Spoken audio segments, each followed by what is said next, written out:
Hey, what's going on, guys? Today I will be giving you guys my thoughts on the upgradable legendary weapons. It will not include the evolution ones. I will do that for a separate video. The Weapon Refinery is one of the biggest updates and adds a bit more depth into the game. Currently, there's only 6 upgradable legendary weapons. We have Lynn's Soul Katti, Eldigan's Mystletainn, Ephraim's Siegmund, Minerva and Michalis' Hauteclere, Takumi's Fujin Yumi, and Jaffar's Deathly Dagger. In order to upgrade each of these legendary weapons, it requires 400 SP, 500 arena medals, and 200 divine dew. Arena medals are obtained by participating in arena or from quests. There's also something called refining stone, which can also be obtained from the arena and from quests. Divine dew is a bit hard to get. It's created when you use refining stones to upgrade weapons. I'm going to be including some builds for each of these weapons. And by the way, all the builds are based on the secondary effect upgrade, not the stat boosting ones. I'm not entirely sure if they are the most optimal or not, but they were the first thing that came to mind and they look pretty good. Some of them may need a little bit of tweaking here and there, but I think the general essence of the build will be there. First off is Lynn's Soul Katti. I think Lynn is a hero that will continue to get better as the game goes on because of her weapon effect. Her original weapon had a Desperation 2 effect, but once you upgrade it, the Desperation 2 effect becomes Desperation 3, and there's also a secondary effect which says unit makes a guaranteed follow-up attack when HP equals 75% and attacking a foe that can counter. That's the Brash Assault effect, but it's not Brash Assault 3, it's actually like Brash Assault 5.5.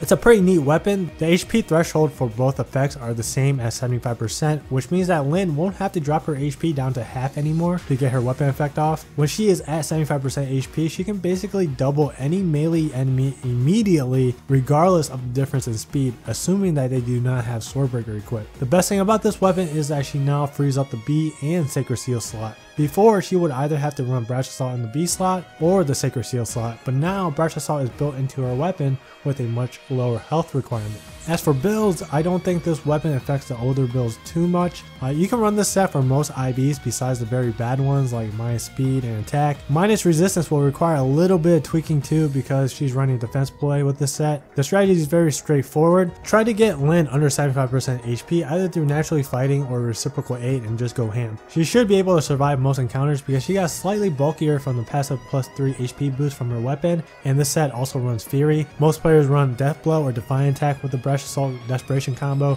because they want to maximize the amount of damage she can generate, but I prefer Life and Death or Fury on her because I think the extra speed from those skills are still beneficial for her despite the fact that she has built-in Brash Assault Desperation in her weapon. The extra speed will help her double and one-round KO those very fast mages. I chose Moonbow for the special because 2 charge specials will get a cooldown reduction from Wrath when she's at 75% HP, and that means she's guaranteed to proc Moonbow every fight, assuming that she doubles the enemy. Even though Moonbow only gives her on average like 5 to 7 extra damage, every ounce of damage is important for a hero that has terrible attack. If you are a Moonbow hater, then you can go for Luna, Draconic Aura, or even Iceberg instead. But I would only do that if you are able to get her defense ploy. 3 charge specials are reduced down to 2 with Wrath, which means that Lynn can only activate those specials every other fight. So for the turns that she isn't able to proc something like Luna or Draconic Aura, it means that she'll have to try to one-round KO enemies with her raw attack power, and we all know how bad her attack stat is. She definitely needs the debuff on defense ploy because it'll grant her extra 5 to 10 damage.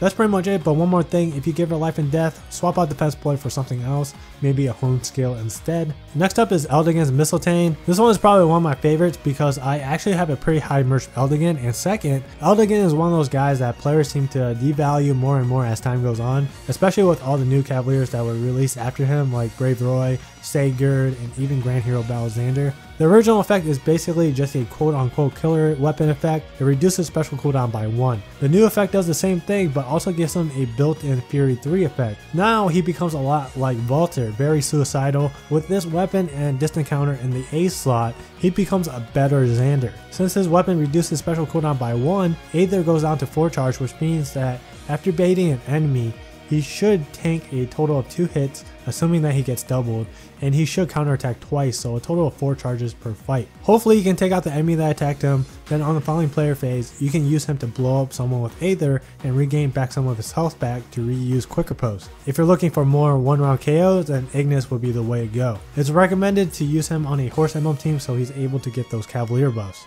Second set is something that utilizes newer skills, more specifically the Brash Assault Sacred Seal. The strategy here is to somehow get Eldigan into desperation range. He can then get guaranteed double attacks on melee enemies. Assuming that he doubles and kills the enemy, he'll get a total of 4 charges because of Heavy Blade, and he can basically just proc Gale Force over and over again as long as he can double and 2-shot the enemy. It's a very cheesy build. I'm not entirely sure how well it works, but it looks like it could be a really fun build. On to the next one, we have Ephraim Siegmund.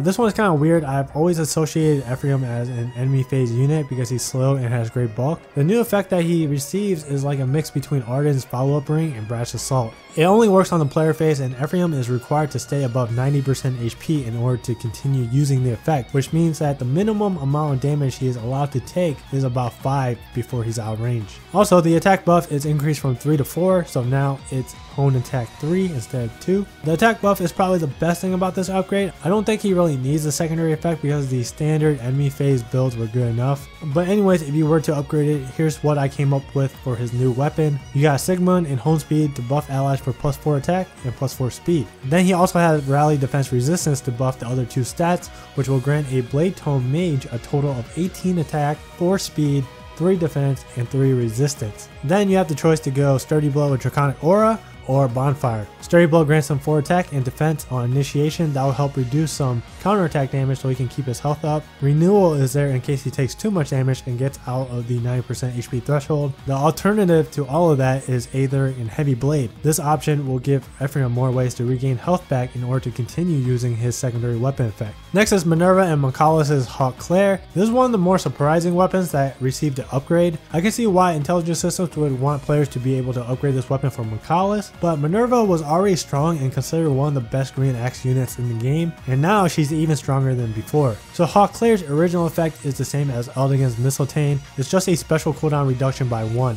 When it's upgraded, it receives the quote-unquote Woe Dow effect. Deals +10 damage when special triggers. Those 2 effects together is absolutely ridiculous when you take all things into consideration, her stats and flyer buffs. There's a lot of things you can do with Minerva. You can build her player phase or enemy phase.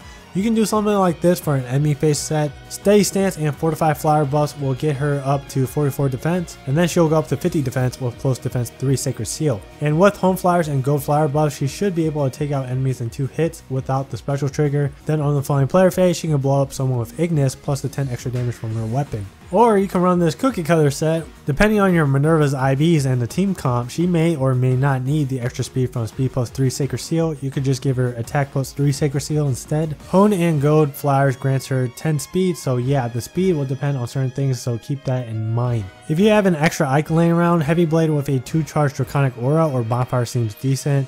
In Desperation range, she'll proc those specials every single fight. Her base attack isn't that high, so if you're going for that Heavy Blade route, make sure to put her on a flyer team for those buffs. As for Michalis, you can run the same thing as Minerva's first build. Since he has pretty high base defense and comes with IOD shield, you can keep that skill on him.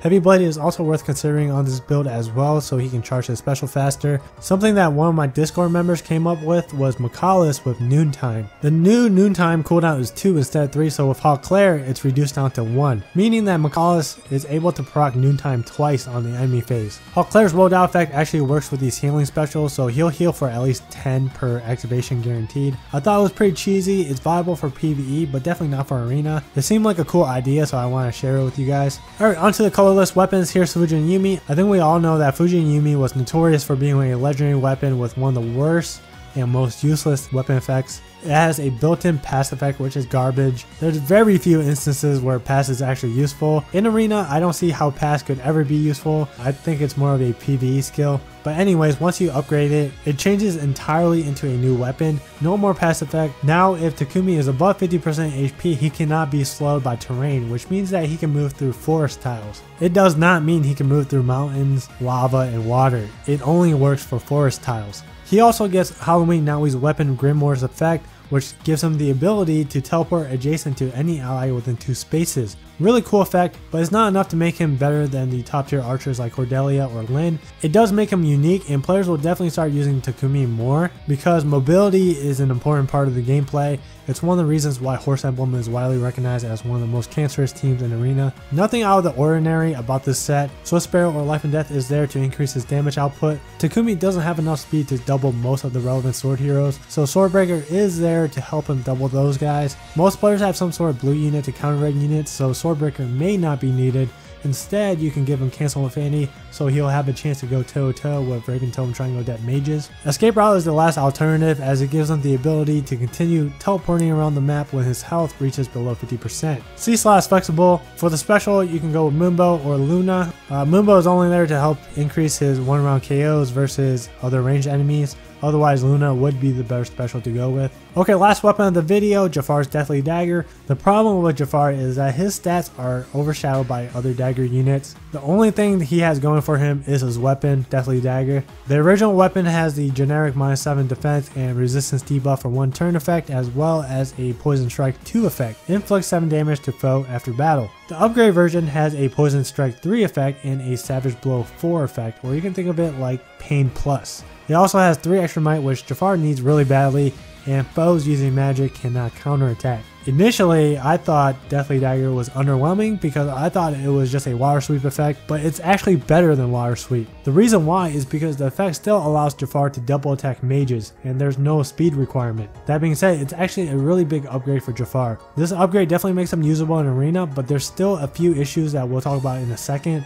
And by the way, the Water Sweep effect only works against mages, not dragons. Here's the build everyone is probably trying to build because it has triple Savage Blow and deals a total of 24 area effect damage. The problem with these chipping builds in Arena is that chipping doesn't kill and they may create some small issues. First off, you're allowing enemies to get into Desperation, Vantage, and Wings of Mercy range. I mean, for the enemies that are running Desperation, you could just easily kill them off once they are low enough. As for the Vantage enemies, you could use one of your higher health units to tank a hit and take them out. Wings of Mercy is the only real problem here. The other issue is the playstyle. I'm not sure how you guys play this game, but if you watch my streams, I like to use AI manipulation to split the teams up. I think that's the best way to win arena games, so for players that play the game like me, there's no way to even benefit off of Jaffar's insane AoE damage. On the flip side, it'll be really fun and awesome to use for PvE though. Here we have something that's a bit more competitive, I would say. Instead of Wind Sweep, we are giving him either Cancel Infinity, Green Tonebreaker, or Blue Tonebreaker in the B slot. Those 3 skills will help his matchups versus certain mages. Most Raven Tome Triangle Debt mages are on the slower side, so Jaffar shouldn't have a problem doubling them. The popular green mages are fairly fast. I've even seen some Deirdres with 38 speed in Arena, so Green Tonebreaker is there to help him double those guys,